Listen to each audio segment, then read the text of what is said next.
Hello there, lovely people. It's Alex from Nintendo Life here, and today we're reviewing for you Tomb Raider 1-3 Remastered on the Nintendo Switch. This review was originally written by the superb Ollie Reynolds and has been adapted for video by me. But anyway, that's more than enough waffling. Let's dive right into things.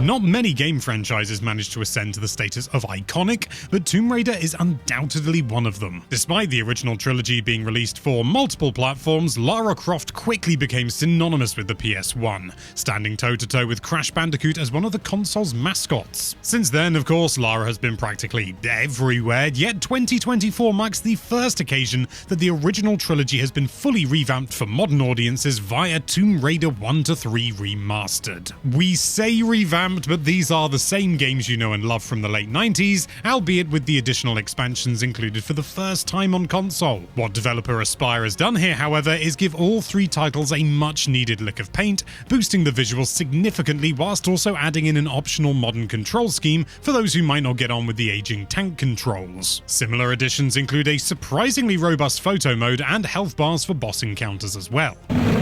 First up, the visuals. This is easily the biggest change that's been made to the trilogy, and goodness gracious, is it a welcome one. What's great is you can flip between the original graphics and the modern remaster just at the touch of the plus button, much like 343 Industries' Halo Anniversary and Lizard Cube's Wonder Boy the Dragon's Trap. When you cast your eyes over the revamped graphics for the first time, you'd be forgiven for thinking that this is how the games have always looked, but flipping back to the original style demonstrates just how much of an upgrade the compilation has received. Everything's been given a touch-up, including character models, environmental assets, textures, lighting, and the menu screens. Not only that, but the new visuals also come with an upgraded frame rate, allowing all three games to run at a silky smooth 60 frames a second, whilst flipping back to the original graphics halves this.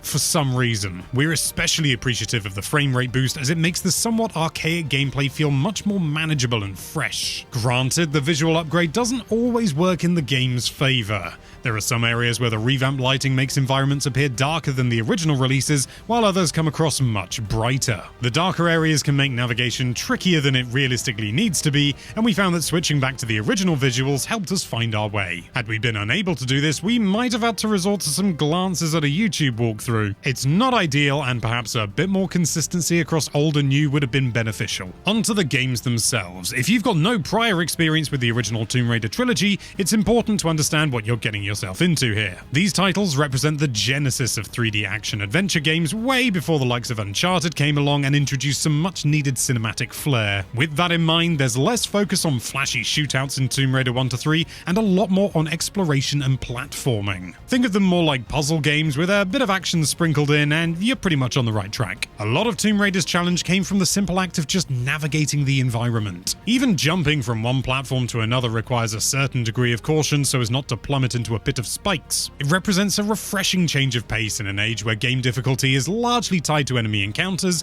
but those unfamiliar with how Tomb Raider controls may have a tough time getting to grips with it. Thankfully, there are a couple of ways to make life easier for both you and Lara. First up, each game in the trilogy allows you to explore Lara's mansion home at your leisure via the main menu, so you can practice your moves for as long as necessary, all the while ensuring that her dastardly butler is safely locked away in the freezer, of course.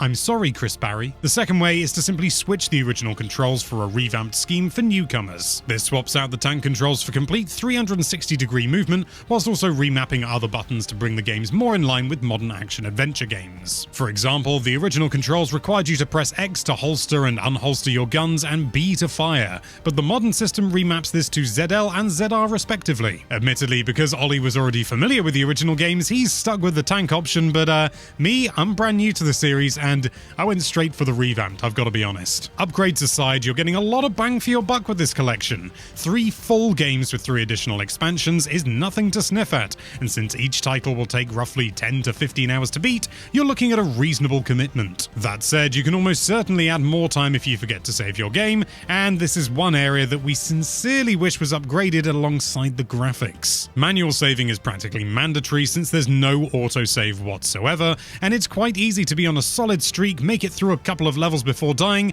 and find yourself right back at the start. It's frustrating, to be honest, and this is compounded only further by the convoluted menu system, which requires you to navigate to a book icon, flip from the load game page to the save game page, and then bookmark your progress. And there have been multiple occasions where we've accidentally loaded a previous game instead of saving, and that's a bad time. We really hope a quick save option is added in a later update, or better yet, auto-save. That would be even better. Don't take away the manual saving, just have it as an option. It's not a deal breaker by any means, but having to manually save your game, especially on console, is a relic we're happy to leave entombed in the 90s. Tomb Raider 1-3 Remastered is one of Aspyr's most accomplished projects to date, successfully giving 3 of gaming's most iconic titles a much-needed lick of paint, whilst also upgrading the controls to give newcomers a welcome leg up. Some of the lighting is a bit off with the new visuals, and the need to manually save your game is a big no-no in 2024, but if you're curious as to how Lara Croft got her start in gaming, then this is easily the best way to experience the original trilogy.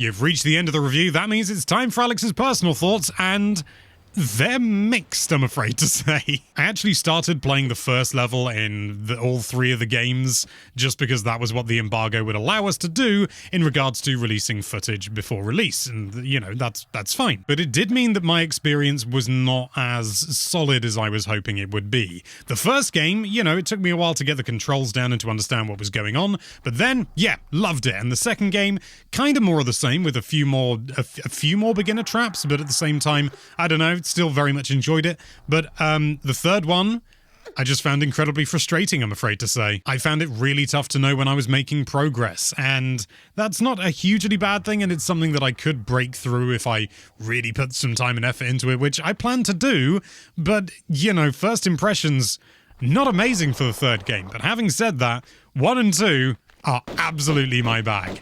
2 has some weird jumps, I'm not gonna lie, and sometimes it just doesn't jump. I don't know what I'm doing wrong, but it just doesn't jump. But I could play 1 all day, and yeah, I must admit, I thought I was gonna go back to the classic graphics, but I really like the 60 frames a second. I want to play with the classic graphics, but at 60 FPS, is that so much to ask? It's not a big deal. The new graphics look nice as well. Do correct me if I'm wrong in the comments, but I do find that the modern controls actually make some of the moves harder to do. I don't know whether it's just me or whether it's because all of a sudden, you know, you don't actually have those sort of like forward is always wherever Lara is facing will go forward, you know, tank controls. But I just found some of the movement to be quite tricky, and I don't fully know why, but it's not a big deal. It's not a big deal. Overall, I've been having fun so far, and I'm really looking forward to playing more of 1 and 2, and who knows, when I've played those, maybe I'll give 3 another go as well.